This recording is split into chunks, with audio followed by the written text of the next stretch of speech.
I'm going to go with 1968, Roman Polanski, Rosemary's Baby. Like for me, that's a top 10 in general, not just horror, but like a top 10 film in general.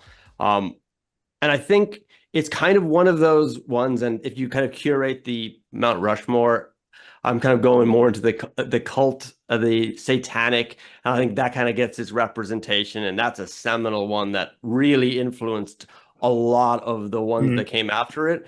And also, I think it's there's a term I don't like, which is called elevated horror. I don't like the term because it kind of suggests that above the other films, but it definitely represents a pinnacle for them. And I've read the book too. So whereas The Shining is fantastic and nothing like the book, Rosemary's Baby is identical to the book. Like when I read that, I couldn't believe how perfectly adapted it was. And I really respect a filmmaker who can actually just get out of his own way and go, this works. So there's not much I'm going to actually change here. I'm just going to embrace it and translate it for the screen. So for me, it's a great film because it has like that slow burn tension that kind of builds gradually. Like I bet if somebody wrote that now, they would send it to script competitions and reviews, and they say, "Oh, get to it by page 15." These guys don't because they just want you to get invested with these characters and then get to a scenario where you're questioning what is real, what is not. Is Rosemary actually seeing these things or is it not? Like, is it in her mind or is it reality? And I think it was just a master in doing that. So for me, Rosemary's Baby, I'm not sure it'll make the collective Mount Rushmore, but for me, I just think it was just a staggering achievement whenever I watched it. And I rewatched it a couple of years ago, twice, because after I watched it, I went, okay, a couple months later, I gotta get in there again because it's an absolute treat. Love I'd it. agree. Love the passion. Absolutely love it.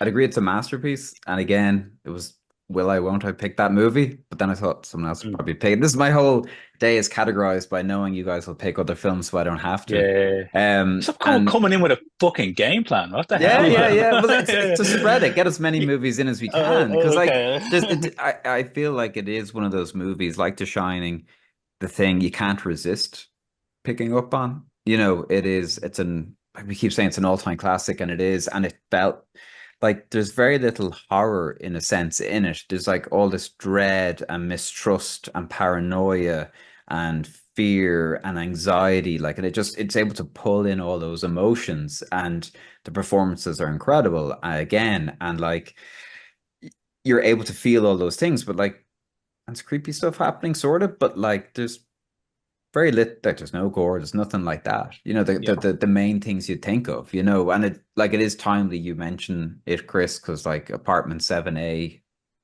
is the prequel movie, which is just coming out or come out. I haven't seen it. No, I've never even heard of that. What? Yeah. It's a prequel. It's a prequel, serves as a prequel, yeah. So the Oh, Apartment wow. 7A, so it could be back in the zeitgeist, I don't know, but no, it's an incredible film. So it would definitely be up there, if not on the mount, beside it. Oh, wow. You know, I'm surprised that we will have to see. I thought you guys would be like, oh yeah, I remember that from years ago. That's impressive. Yeah, I absolutely love it. It's actually one that it's 68. It feels so fresh. I get it. I understand like modern audiences or even modern producers would actually be like, well, it's weird because like I know a lot of like producers out there that would love that film, but then if they read a script that like so I've written something similar and I actually intentionally went, look, the first act's a bit longer to kind of get the characters, and they were like, no, let's get to it fast. I'm like, no, I don't agree. I think get into caring about the character.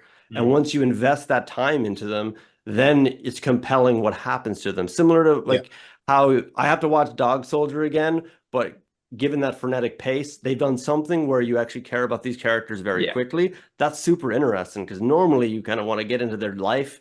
And then when you take it away, the audience know what the stake was that they took away. I think that film just really had a great job in just going, we're taking our time and you're with us. And I totally just appreciated what they did. And even some of the cinematography, now that I think of it, they'd have these unique moments where the camera was slightly off, where like there's framed through a doorway, and it kind of makes you as a viewer want to like lean to a side to see past the doorway. And it's like, that is just incredible. What a decision that is.